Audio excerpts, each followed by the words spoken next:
Here is one of a series of talks by spiritual leader Lola McDowell Lee, spanning 2 decades from the early 70s through the 90s.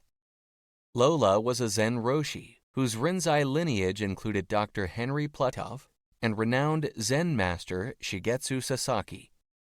Lola was a religious scholar as well as an ordained Christian minister.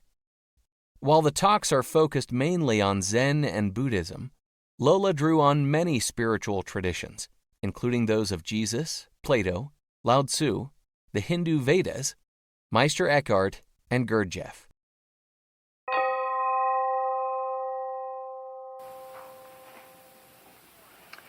Someone one day asked Lieh Tzu, now, why do you value emptiness? In emptiness, there is no valuing. And Lieh Tzu said, value is not the name for it. Best be still. Best be empty. In stillness and emptiness, we find where to abide. Taking and giving, we lose the place. Now, for those of you who are not too familiar with the Taoism, first there was Lieh Tzu. Well, he wasn't actually first, but he's the first one who wrote about it and was a man of great renown. And he wrote the Tao Te Ching, which begins with the reason that can be reasoned is not the eternal reason.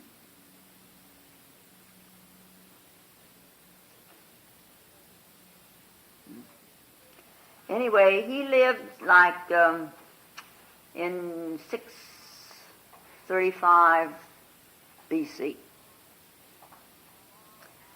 And then along after him, around somewhere like 80 AD, comes this Lieh Tzu. And then along in the 4th century comes Chuang Tzu. These are the Taoists. Now this Lieh Tzu, there's also somewhere a book written by him. I've seen it somewhere. Yeah. Anyway, this universe in which we live, this universe is one.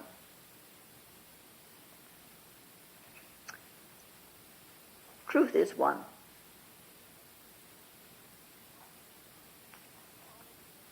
We call this a cosmos, which means order. This is an orderly existence.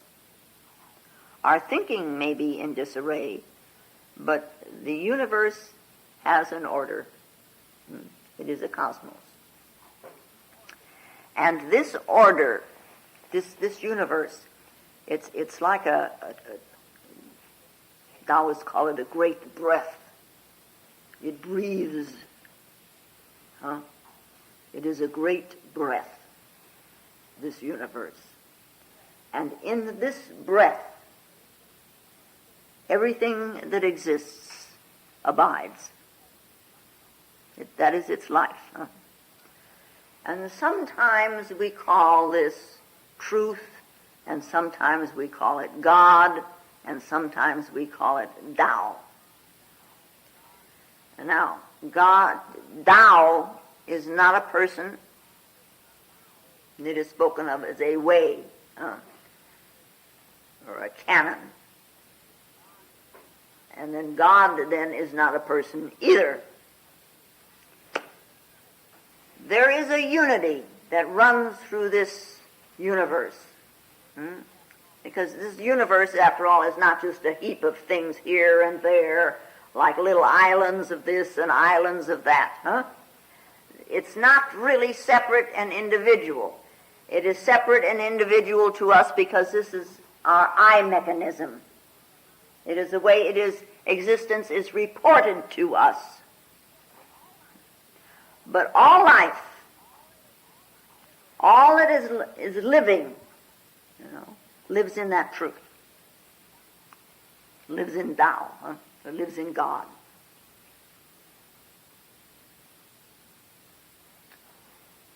Where else are you going to go? Huh? No. Now, each of us has our own way because of our tendencies, our makeup, our world. Because of my world, I have a way of searching for this truth. Because of your world, you have your own way of seeking for this truth. But with all the worlds and all the ways, it really boils down to two. There are two paths that one can follow.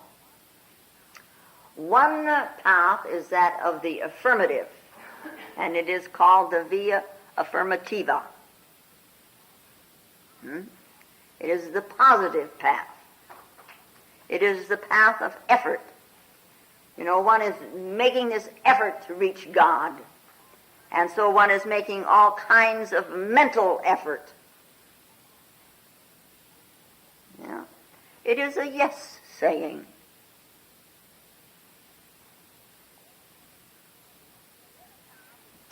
The other path is called the via negativa, through a negation,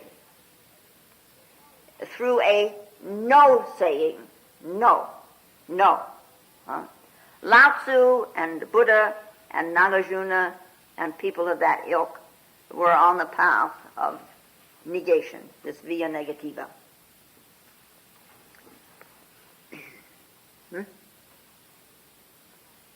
Boy, big tumult around in here. Which path am I on? Yeah.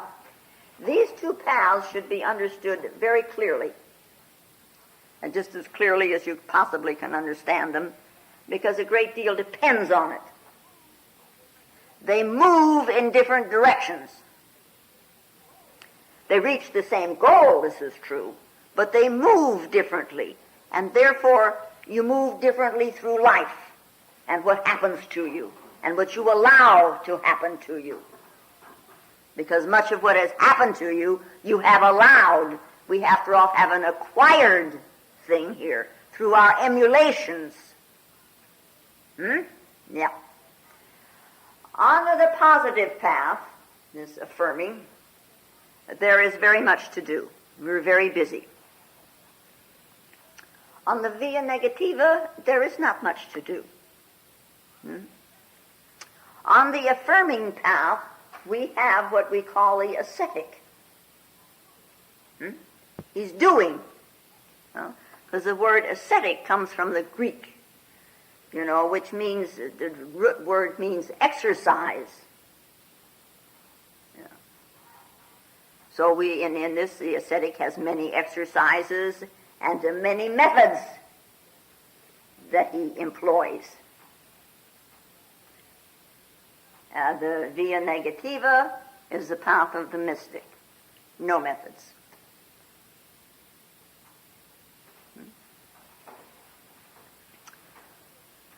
On the affirmative path, time is a must.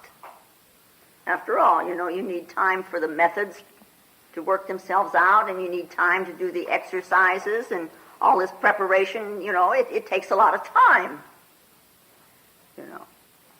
And in this path, this way, enlightenment is considered as a gradual thing. On the via negativa, sudden. Time is of no consequence. The enlightenment can happen this moment, suddenly. Light up. Huh? Time isn't needed. See? You're not to go anywhere. You just sit silently. You just be still. The path of the mystic is a mysterious thing, and you can't really explain it, and they have tried, those who are mystics have tried and tried and tried to explain, and they seem to get nowhere. And of course there are then, because it's not explainable, there are people who deride it. They consider it not valid. St. John of the Cross is considered a good example of a mystic. And he was far from being a slouch. Yeah. He's great as far as I'm concerned. Difficult to understand, it's not really explainable. The path of affirmation is explainable. Step by step by step. It can be analyzed, it can be divided into all these neat little things, and there are steps, it can be, steps so small that anyone can take them. But to be a mystic, there aren't any steps. No. There has to be a leap.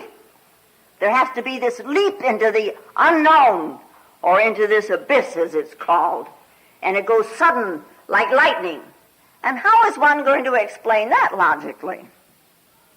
I mean, you can explain it about as well as you can explain the taste of sugar. Yeah. It needs an understanding that is based on intuition. It takes an intuitive mind, and it takes an adventurous mind. It takes a mind, that is ready to go into this unknown.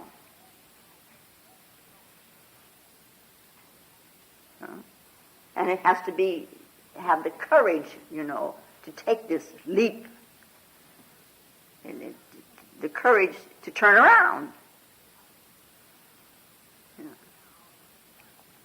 Now, in affirming what you're doing, of course, you're positively climbing this ladder.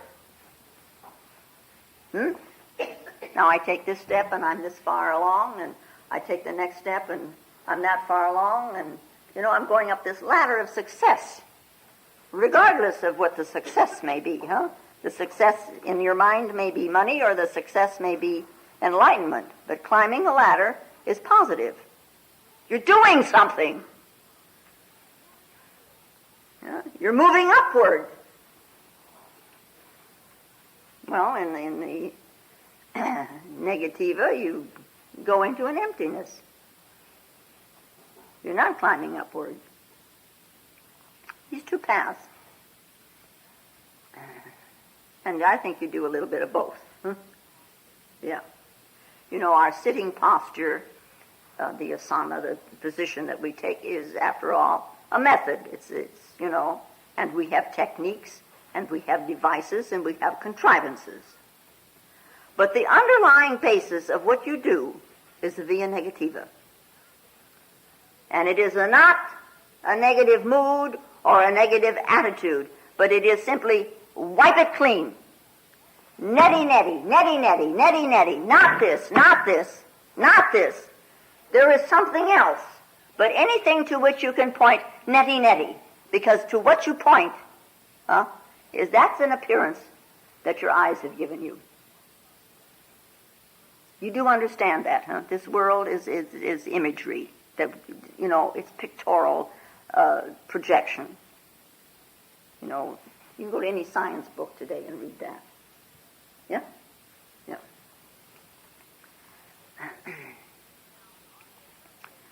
Now, on the affirmative path,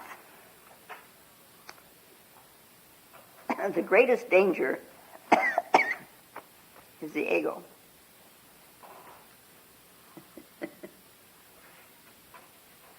True. It's a barrier for everyone, of course. Yeah? But affirming, being so positive, does enhance its stance. In the via negativa, lethargy is the problem. Yeah? One tends to become dull. Yeah.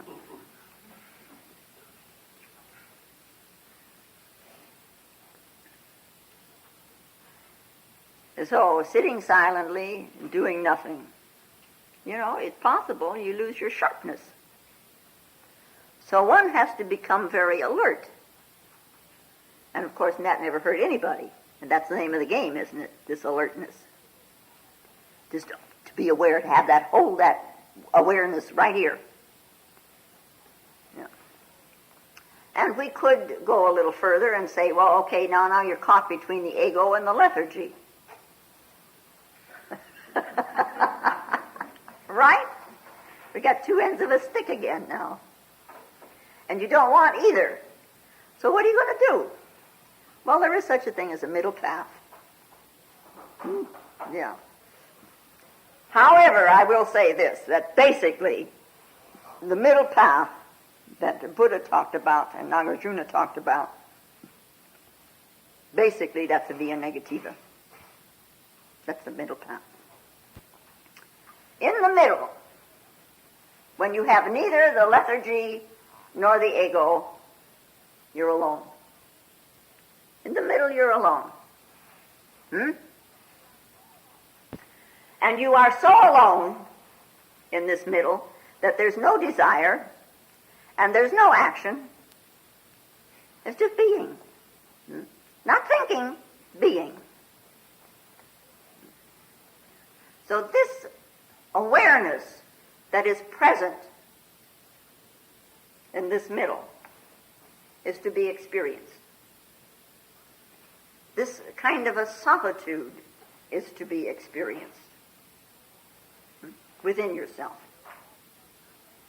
It is, as Plotinus said, the flight of the alone to the alone. So first of all, you've got to get to a place where you're alone. Now, what kind of aloneness is this? You can't go in with a crowd. I read a joke once. It was, our monk. And he went to the next little village to listen to there was a visiting preacher going to be there, visiting minister. And he, wanted to pay his respects and wanted to hear what the man had to say. So he went, and the minister carried on for a while, and, evangelical. Sorry about that, folks. I got to say it one way in order for it to come out the other right.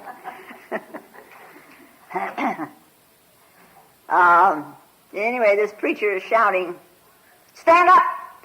If you want to go to heaven, stand up!" And everybody's all excited, and they all stand up except the monk. And this minister looks at him and he says, "You don't want to go to heaven, brother?" The monk sits there and he says, "Yes, I do, but I'm not going on any excursion."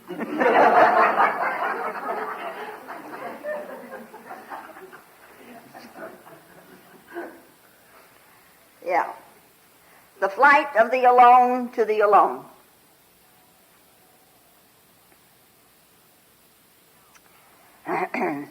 Now, if you are beseeching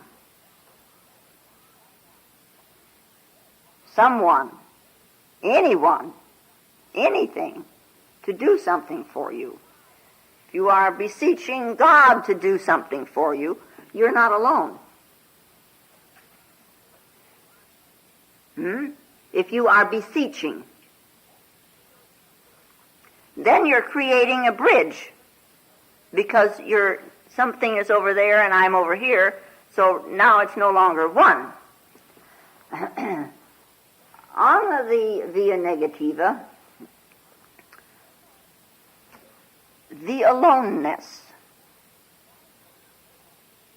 that simple alone, is one of the greatest splendors that there is.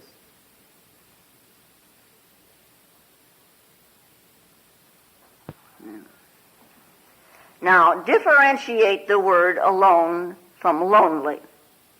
Lonely, something else again. Lonely is a mood. Lonely is an attitude. Being lonely is kind of like a pause between happy and sad. You're very happy and the happiness goes and there you are, lonely.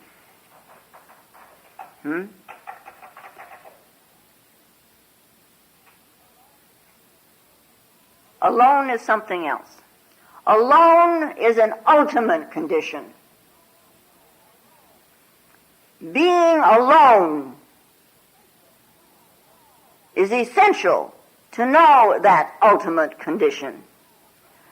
Being alone is a 180-degree change, from what you think you know. It is a turn. It is what the Greeks called a metanoia, a turnaround, what the Bible speaks of as a conversion. Being lonely is seeking others. Being alone is a way back to yourself, or back to the being one. One is alone, isn't it?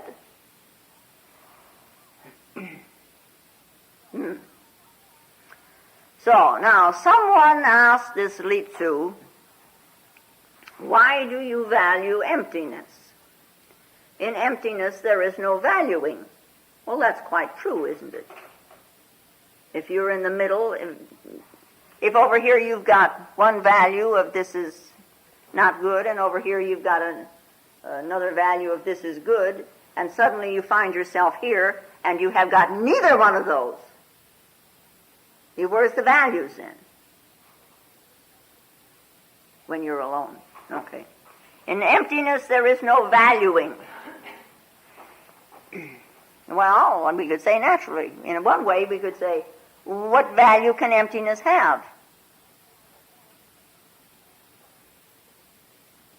What value does emptiness have? And unless you have tasted it, who can understand what emptiness is?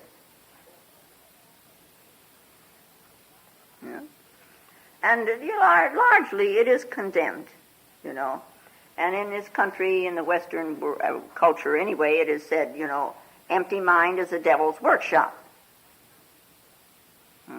Well, stop and think about that for a minute. Can a devil exist in an empty mind? Huh? No, a devil exists with an active mind. He uses your thoughts and your desires. So how can he use emptiness? He can't. Of course, I don't know this devil anyway. You know him?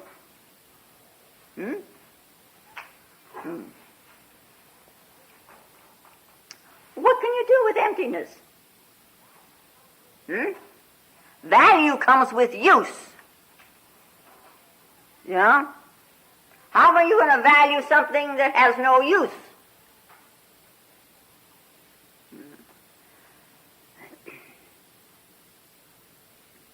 Lieh Tzu, he goes on to say that the room is valuable not because of the walls, but because of the emptiness within the walls. You use emptiness, only you don't seem to pay any attention to it. You build a house, you make the walls, but you don't build the emptiness. Nobody can make emptiness. Emptiness is not man-made. Houses are man-made, but what do you use? What do you use when you use a pot? You use the emptiness within. The emptiness is valuable. And that emptiness is not created by you.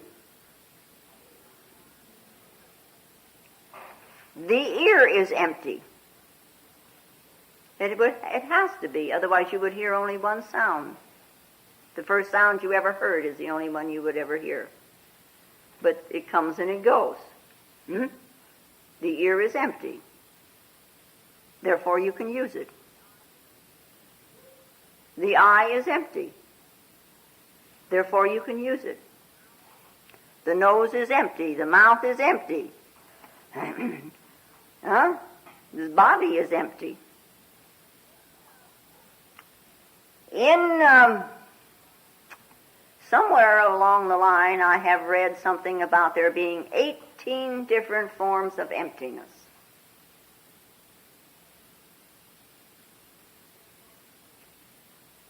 Do you know empty? Yeah.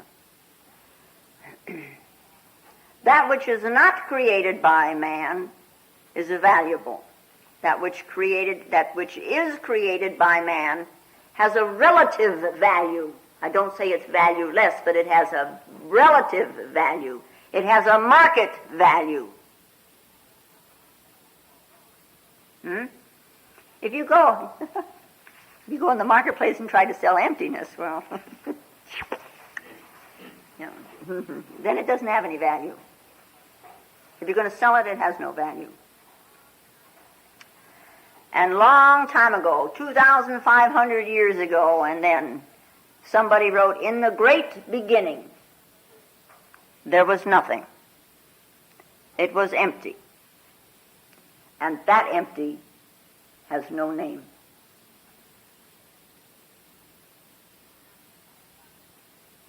So we're not just talking about empty, that if I pour the water out of the glass, it's empty.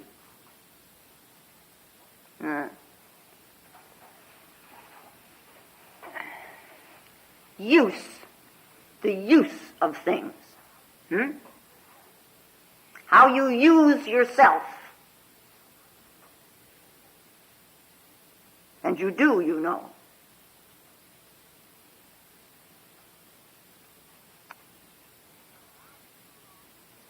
And Lieh Tzu, a long time ago, was walking in a forest with some of his disciples, and their woodcutters were in there cutting down the trees.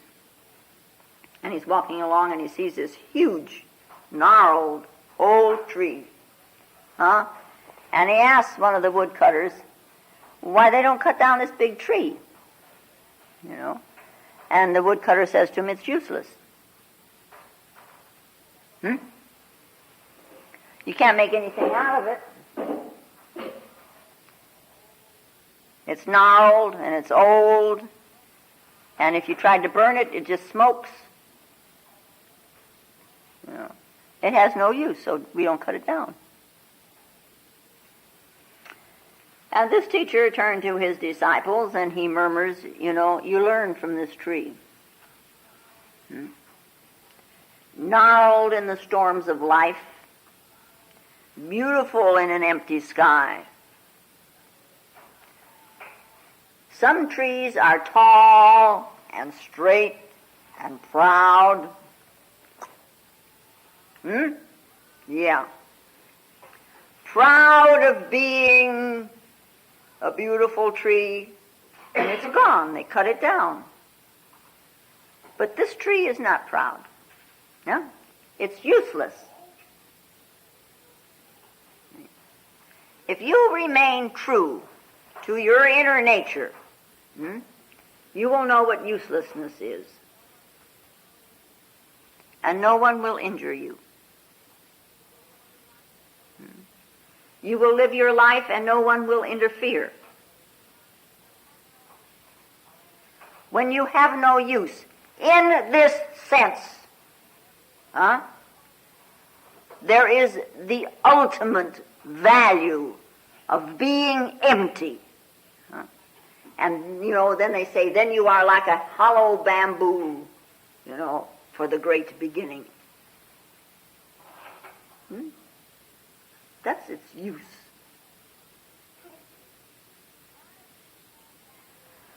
Why do you value emptiness? To which Lieh Tzu replied, value is not the name for it. Well, it isn't, of course. And, we could say, when you fall in love, what is the value of love? Well, all these things come after, But it doesn't have a value in the sense that a car has a value, or a house has a value, or money has a value. You love for love's sake, not for what you're going to value or get out of it. Love is love. Huh? It's not a means to something. When it's a means to something, then it isn't love anymore. Love is its own end. Its value is intrinsic. It is a value unto itself.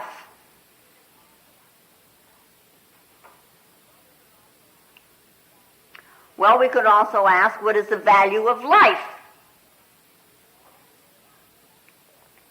Well, value is not the name for it.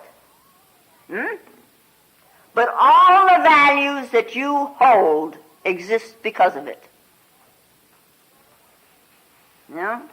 You go to work. This is valuable. You get so much money a month, and you exist on it. You subsist on it. You eat and drink and have a house. Huh? And you can only do all of this because of the invaluable. Because of this which has no name. And so they say, I call it empty. Huh? And the Taoists and the Zenists often say that this life has no purpose. And this shocks people. You know? Well, of course there's purpose to my life. You know, I have to do this and I have to do that, and I have to do the other thing, and I have to go here and I have to go there, and I have to think this and I have to believe that. You know, my life is built on purpose. Your life isn't, your world is. Your world that you have created. The purposes that we hold are man-made. You made them, didn't you? Yeah. But life itself, it is. Huh? What is its purpose? Well, you find that life, then you can find out maybe what its purpose is. And you will find that it doesn't think. It may know, but it doesn't think. And how can you think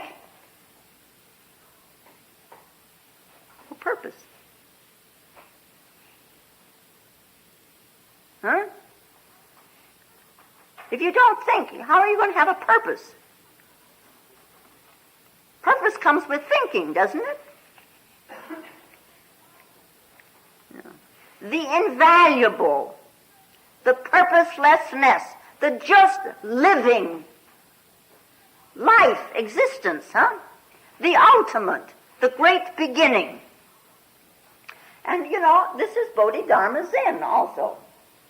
You know, Bodhidharma, who came to China from India, it took him 9 years of travel. Hardship, they said. I've read, you know.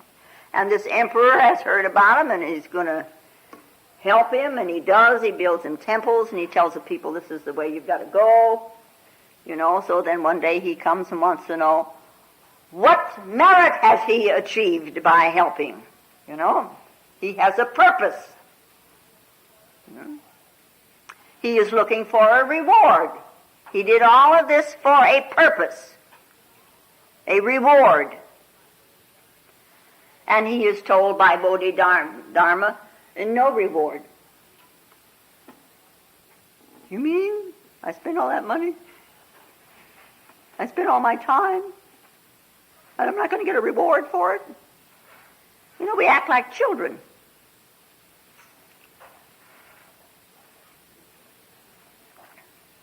And then he looks at this man who's working so hard and came from so far. What are you doing here then, struggling so to present all of this? And the answer, you know, that Bodhidharma, it is fabulous. The tree grows in the garden.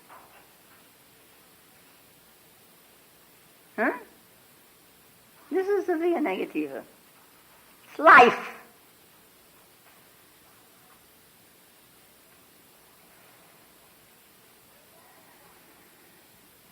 There is only one which is ultimate. And different people at different times have given it different names. And in a way, one says that it is valueless because it is the ultimate value. Beyond it, nothing exists. It can't be valuable for something else. You can't use it as a stepping stone. You use your thoughts for stepping stones. You can't use God.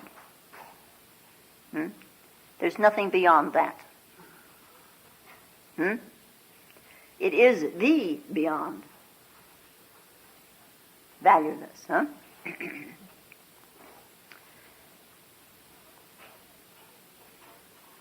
learn to differentiate between Buddha's secret language and Kasho's not hiding it, Value is not the name for it. Best be still, best be empty. In stillness and emptiness, we find where to abide. Taking and giving, we lose the place. So in this Taoist approach, rather than argue about this and that and the other thing, or what is a value and why we value and why emptiness is a value, the simple thing is, as in Zen, because Taoism is so enmeshed in the Zen thing, experience. Experience. You experience, don't you? You experience yourself all the time. What else are you experiencing? Something impinges on your consciousness, and you experience yourself, your response and your reactions. So you experience. Why then do you want to borrow a second-hand God? You can't borrow my consciousness. You have to come to your own. You've got a consciousness. You better jolly well find it. Mixed up in this whole cotton picking thing here. When you arrive at that consciousness, that alone, you will find that what you call your consciousness and what you call my consciousness are one. We are only one sitting here. Isn't that incredible? Yes. No way could that be man-made. Yeah? But you must come to realize it yourself.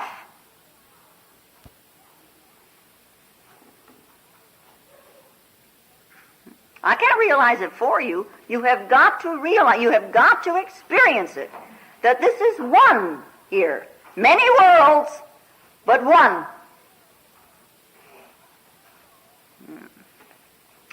And so most of us here sit for meditation, and we sit there wavering. Hardly ever still, once in a while maybe, wavering. The thoughts are running in all directions. Now let us say for a moment that the thoughts are the servants of desire. And we can think up, for instance now, let us say that somebody is sitting over there, it's a man, and as he's sitting, he begins to think about his wife being pregnant.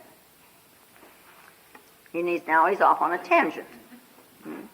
He begins to think about the child, and the child growing up, and the child going to school, and the child finally going to a university. All this he's thought out while he's sitting there. Which university is he going to send him to? And all of a sudden, you come back to yourself. Right? All of a sudden, you come back to yourself. As this one does, and his wife isn't even pregnant. See? These are our fantasies. Wavering. You look at the situation. It's not a question of thought. It's a question of desire. Let's get a little bit back to basics, Well, maybe there's an ambition that, the things are not quite fulfilled for this person. And so this man thinks he's going to fulfill himself through his son. And how many times has that happened? Or a daughter is looked upon as fulfilling the ambitions of the mother. Lord, Lord, deliver us. Well, it has happened. You see some of these little kids in the movies, and who's pushing them there but Mama, who wanted to be a movie star. But anyway, the child, either the son or the daughter, then becomes a personification of an ambition. It's no longer a human being. And who knows, this man that was sitting there wavering, maybe he wanted to go to Harvard. Well, he couldn't, and now the son must go. Maybe the man just wanted to go to any university. Now the son must go. And since World War II, that's a lot of what happened. For those of you who are old enough to remember World War II. I mumble under my breath here. You heard it, huh? Yeah. So it boils down to, it's a question of desire. If you analyze your thoughts, and you have done this, I know, analyze your thoughts, and you analyze your thinking, because after all, I don't want this, I better analyze it and see what's going on. If you really analyze and go in there, you will find that the thoughts are the servants, and hidden in here someplace is a master that is very nicely protected by these servants. Hot dog. Trouble in River City. Yeah. If you get rid of the master, the servants automatically disappear. You keep getting rid of the servants and nothing happens. After all, this master, he goes out and gets some more. After all, the servants are endless.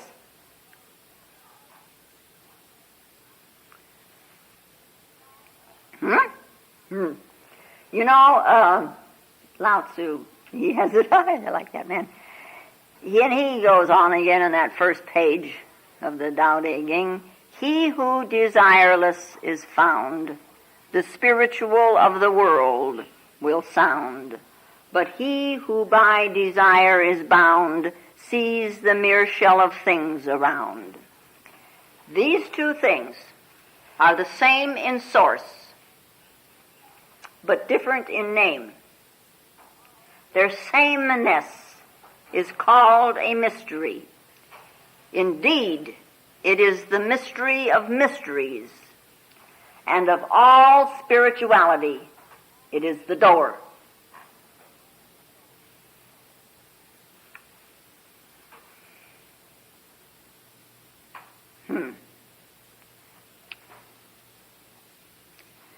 Best be still, says Lieh Tzu. Don't rush hither and thither and thither. It's pointless. Settle down. Be still. Don't waver. Then you'll know whereabouts you're at. Taking and giving, all these thoughts, and all these desires, we lose the place. Taking and giving, we lose the place. In a far country, it had to be very far away for this to happen, there lived an ingenious inventor. Yeah. Little balmy, I guess, but he was very ingenious.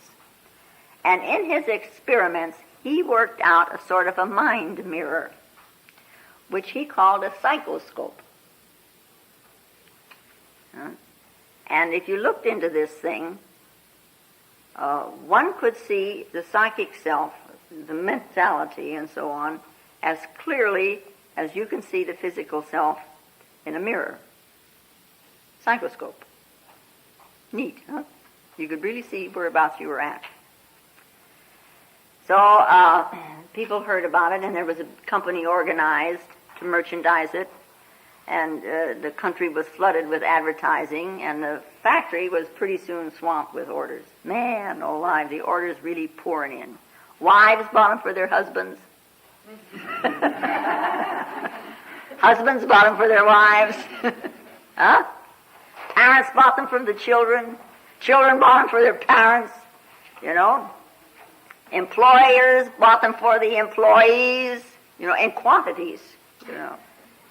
And it is rumored that one very conscientious individual confessed to buying one of these things for his own use. One. See? Millions of these devices were sold. The inventor was rolling in money. Yeah. And then with equal suddenness, you know, like the pet rock, the sales dropped, and then there was nothing. You know, pawn shops were glutted with psychoscopes. Thousands were found broken on the streets. Trash cans were full of them. Yeah. Now, having had tasted now this money, you know, what he could do with his affluence, the inventor was a little desperate. So he set himself on a new task. He reversed the principle of the instrument in such a way that it idealized the reflected self. So now we have a psychoscope in which an individual saw himself not as he was, but as he wished to appear.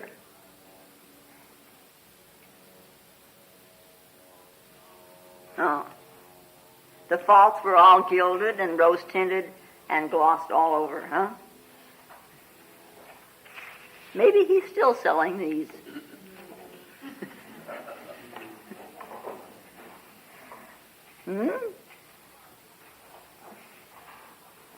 Well, you do know that ordinarily our ideas of what we are just simply an accumulation of our actions, our desires, our thoughts. But you think you are. All your actions and desires and thoughts, you know, these things, they make you somebody. Don't they?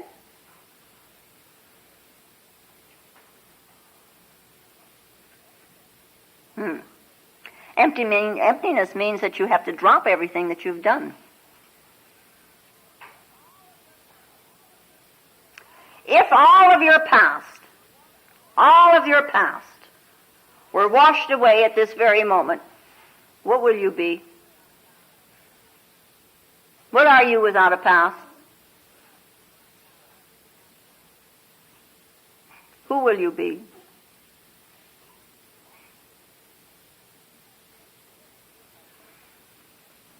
Emptiness is your home. Are you really fearful of being nobody?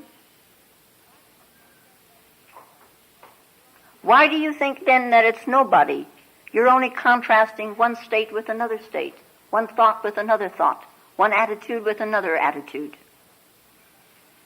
Why do you think emptiness is being nobody?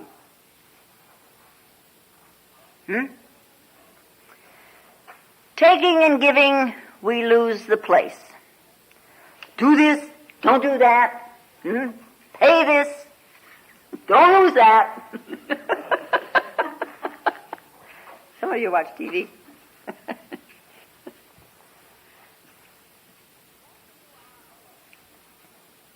When you are alone,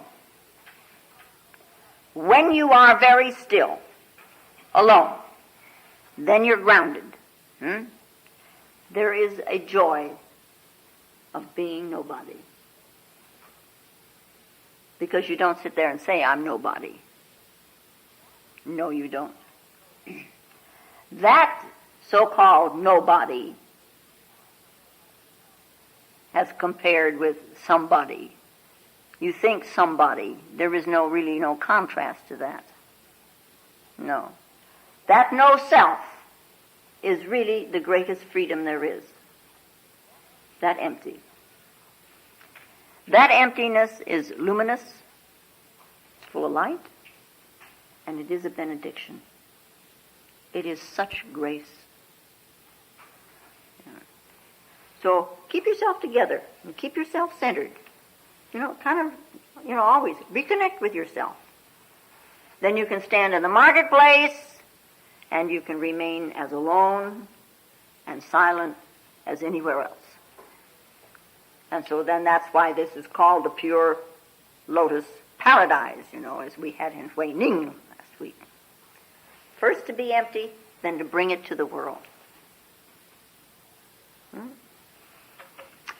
One has to know oneself as one is. Never mind this psychoscope. We've got that already. You drop the ideals. They may be beautiful, but they're poison. Drop the images that you have created out of the desire to hide and to mask yourself. Best just be still. Once upon a time, long time ago, in a far country, whatever else once upon a time means, there lived a very wise sage, a very wise holy man. And many, many people came seeking his wisdom, his advice, and so on, but he wouldn't speak to them. He was silent. And when he needed to communicate, or felt he needed to communicate, he had a bamboo staff and he would write in the dust. And he would write such things as, where discontentment exists, all effort is in vain. Be still and you shall know. Now the visitors weren't really happy with this. The answers that the few answers that he wrote out for them were too cryptic. No real advice was given. There was no map delivered. No maps. Yeah. There were other teachers around, and they gave advice, and they prescribed paths, and they talked of austerities, but not this one. The sermons he gave, you couldn't hear with the ear. And except for these few little things, you can be seen by the eye. He gave rather a silent understanding.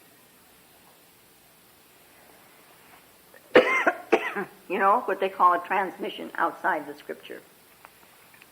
Then one day, like a bolt out of the blue, a young man appeared. And he strode in and he stood there. He didn't have any questions. Finally, after some time standing there, he took the staff from the hand of this bamboo staff from the hand of this holy man, and he drew in the dusty earth, how does thy brightness dispel the darkness? And the sage took the staff back again, and he scratched in the earth, what darkness? Are you lost in darkness? And the young pilgrim, he took the staff back again, and he wrote, is getting lost, losing the way? Is getting lost, really lost? And the sage took the staff back again, and he wrote, only forgotten.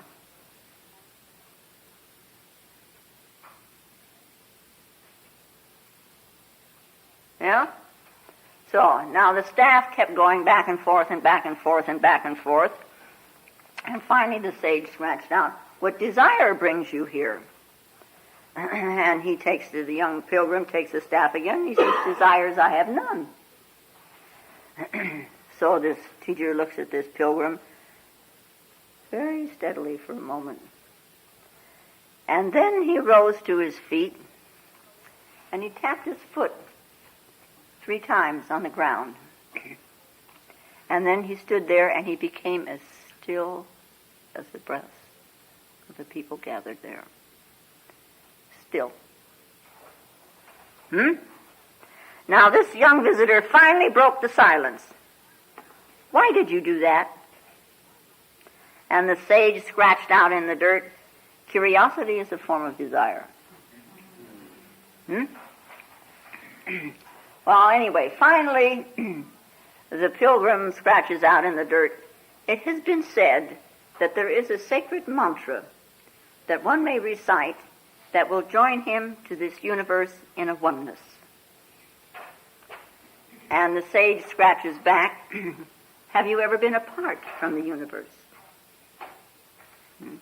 Then when he asked him that, with this bamboo staff, he plied this poor pilgrim, with these blows, and the young man sat out on the ground.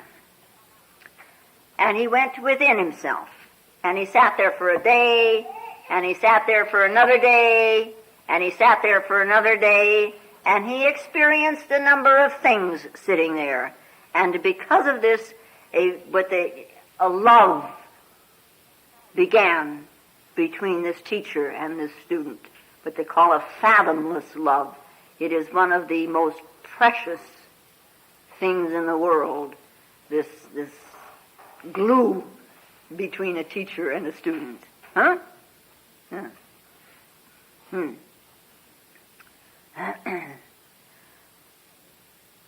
One day after that, this thing, it's palpable, it's visible. And so then this sage broke his long silence. And he asked him a question in this hoarse, croaking voice because he hadn't used it for so long, And all he said to him was, "So, you have come at last." And the young man didn't answer him. He looked into that holy man's eyes, and he sat there and he looked, and this love flowed. And then taking that staff once more from those old bony hands, he wrote in the earth, "Only remembered."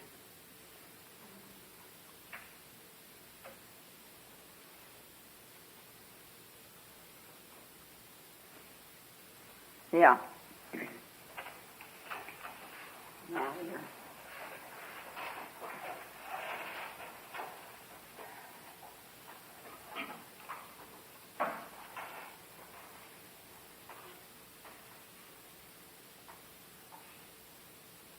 And now, may the peace and the power that passeth all understanding hold us and keep us in the love of the Christed consciousness while we are seemingly separate one from another.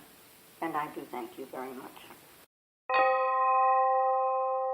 If you find Lola's talks valuable, more will be posted in weeks to come.